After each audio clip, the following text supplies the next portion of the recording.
How's it going, my squids? Today we're going to be talking about platinum again and farming Orokin cells.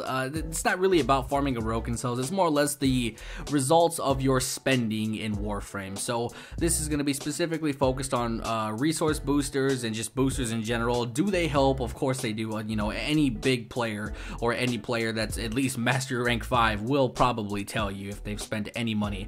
They can tell you it works perfectly fine, but I'm mainly talking to the new players. So any veteran or at least not a new ass player will know what I'm talking about. So this video is not for you, so don't, this isn't directed towards you. So you should already know that if you spend money in Warframe, you're gonna get rewarded very hefty, and you're not gonna be left in the dark, and it's not gonna be a bad experience if you spend money in this game. But for you new players, I need to kind of I guess convince you that spending money is not the worst thing in the world. I mean, on a video game anyway. But this basically was the results of, I spent $5.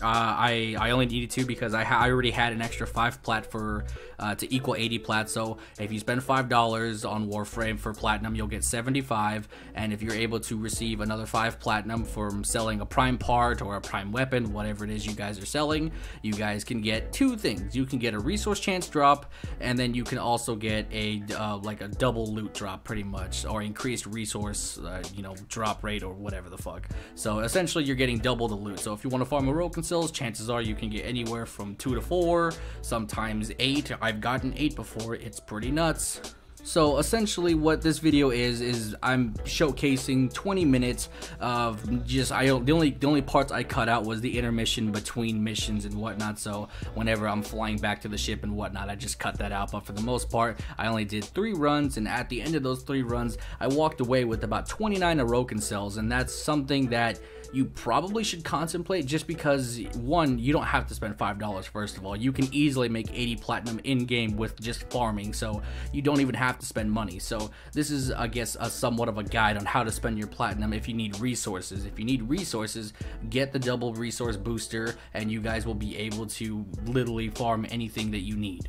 These boosters last for 3 days, and you can easily farm each of those 3 days, even if it's just for 1 hour. Mind you, I almost got 30 Orokin cells in 20 minutes. I got 29 in this video, I'm pretty sure. I think I got 18, 6, and 2, I believe. I don't quote me on that, but I'm pretty sure I got like 28, 29 or something. It was almost 30. So essentially, for 80 platinum, and I only spent $5, and again, you don't have to spend that. I near about farmed more Orokin cells than I could even in a single day's work, so in just 30 minutes. In 3 days, this essentially allows you to stockpile any resources that you need, whether that be for energy restores, Orokin cells for Forma, or Catalyst, or anything that needs Orokin cells. Realistically, a lot of weapons, a lot of Warframes need Orokin cells, so they're very important. So stockpiling a bunch of Orokin cells are very good.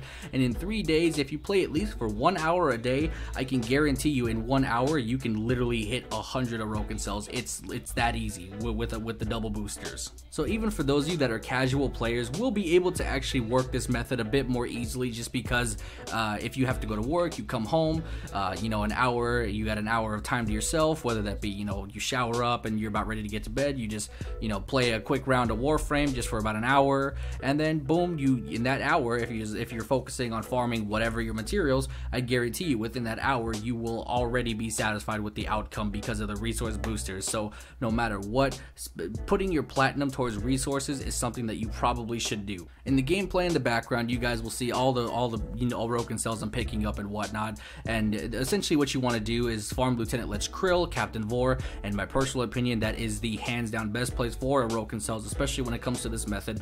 I know some people have some other spots they prefer to farm, but me, I can't really argue with 29 Orokin cells in 20 minutes. I can't argue with that logic. So realistically, I'm gonna say Lieutenant Lich Krill and Captain Vor are the spot, and that's where you should be at in terms of Orokin cells. And then when it comes to neural sensors, for example, just kill Alad V or Salad Head, whatever it is you want to call him, and literally he will drop almost the same amount. As long as you guys are looking for the sensor, the neural sensor like veins and whatnot all around the map, you guys will essentially even get a bunch of neural sensors too. Well, there was at one point I think I got 18 neural sensors in one go. It was pretty nuts. The main point of this video is just to kind of direct you in, or especially the new players, is kind of to direct you when you first start making platinum. I wouldn't, you know, once you get like a solid, you know, foot in Warframe, right, and you start making some platinum, or you decide to put some money into Warframe, you kind of want to aim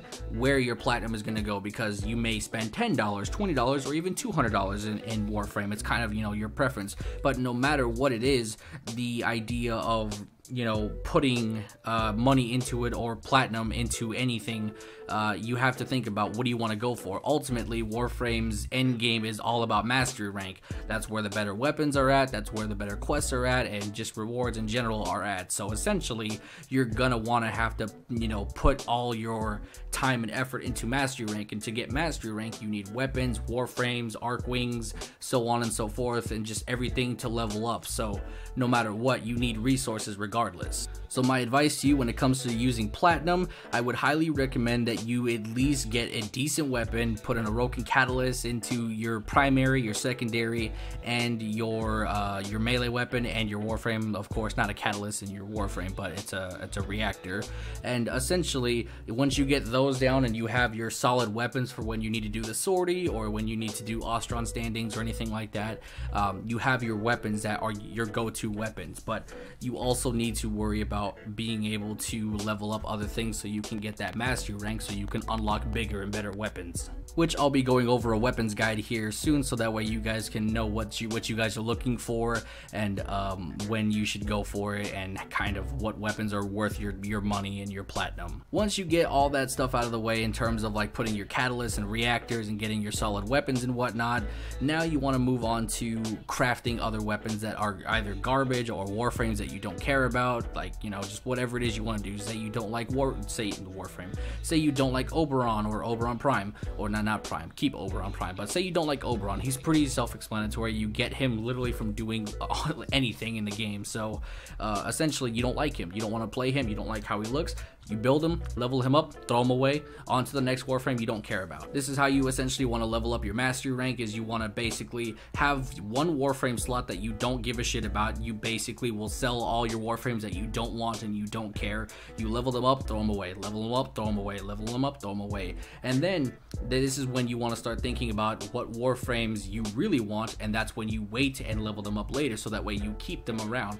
If you level them first, and they take away that slot, unless you're willing to put some more slots into your inventory for warframes and weapons, you're gonna have to kind of do this the ghetto way, and basically, you know, level up a weapon or warframe, throw it away, rinse and repeat the process until you get that mastery rank. And again, mind you, this is all based upon resources and whatnot, so getting these resource boosters are a top priority in my personal opinion over farming warframes and stuff like that, because if you can farm resources first, this will allow you to craft a bunch of stuff in rapid succession. So say you take one day and you craft 30 items.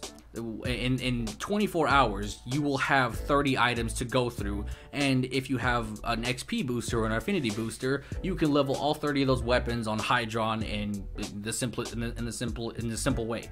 And you don't necessarily have to be on Sedna or Eris. You can literally do this anywhere. I'll be doing a leveling guide as well to help you guys get an idea of where to go. No matter what, if you want to speed up Warframe's grind process, boosters are going to be your best friend, and they're going to definitely help you out a lot. So I highly recommend getting at least the resource boosters in order to stockpile your resources, and then once you've stockpiled enough resources, start building some weapons. Once you start building your weapons, I highly recommend going for at least a 3-day booster, and then go down your weapon list and then start leveling stuff up within those 3 days. Even if a casual in an hour, you can level up literally like probably 2 to 3 weapons in an hour. So again, that's depending on your mission. And if you guys need help leveling, by all means hit me up. I'm always down to play. If you guys need help leveling your weapons, or you need help killing a boss, or whatever, if it's within my power, I will help you. Anyway, that's all for today's video. Hopefully you guys enjoyed it. I'll talk to you guys in the next one. Peace.